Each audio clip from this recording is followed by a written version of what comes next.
ગુરુ માતા સુદીક્ષાજી સાત સંગાતજી પ્રેમથી બોલજો ધને નિરાકારજી।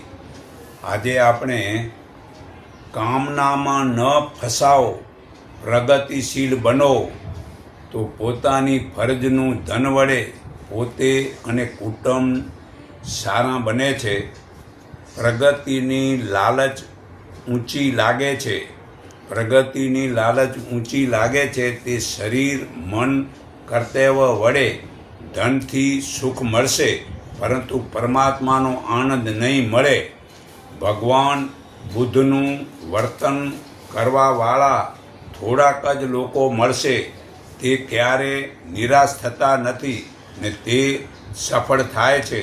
આ ભગવાન બુદ્ધના આચરણવાળા મનુષ્ય જ કામનાઓને જીતી શકે છે।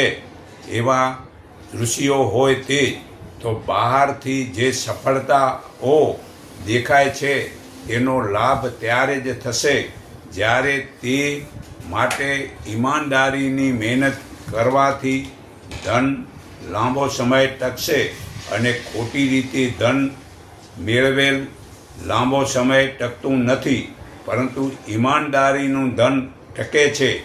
તેથી તેનો ઉપયોગ સારો થાય છે, તેથી લાભ થાય છે। ભોજ રાજાએ આખા રાજ્યને ભોજન માટે આમંત્રણ આપ્યું। ચારે બાજુથી સ્ત્રી પુરુષો આવીને ભોજન લેવા માંડ્યા।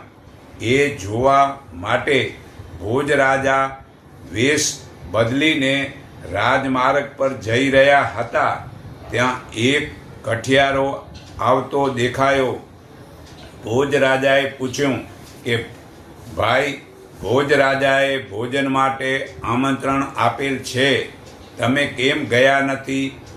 તે કઠિયારાએ કહ્યું, મફતનું ભોજન ખાઈને હું મારા બાળકોને આળસુ બનાવી દેવા માગતો નથી।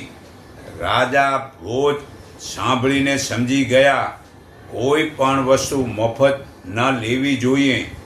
મફતની વસ્તુથી જ માણસોમાં આળસ વધે છે।